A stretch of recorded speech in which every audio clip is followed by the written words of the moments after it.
So in the first tutorial, you learned how to hyperlink or link from one slide to another slide, not necessarily slide 1 to slide 2, but to be able to jump from slide 2 to slide 5 and then get back to slide 2. And you learned two different ways to do that. One was by highlighting the text and hyperlinking it to another slide, and the other was by inserting an action button.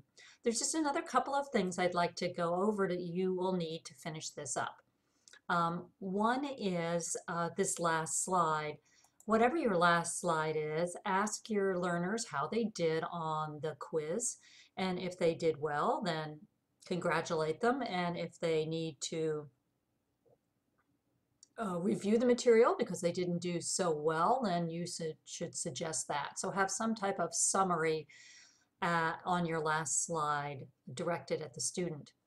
The other thing that we need to do is for all the questions, we've been going once they're finished with that question to the next question, but when you get to your last question, question number 5, and you could have more than 5 questions, but 5 are required, then you need to link that last question when they're done with it to the last slide, which for me here is slide 8.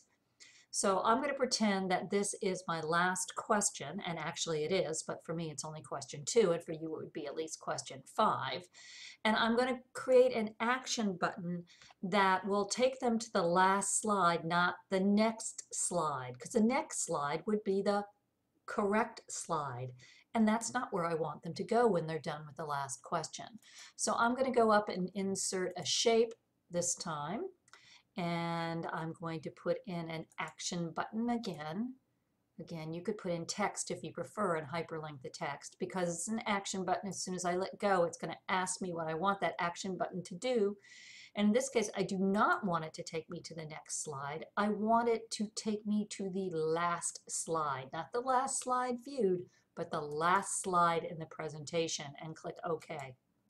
Again, I'd have to be in presentation view for this to work, but it should take me to, in my case, slide 8, which is my last slide.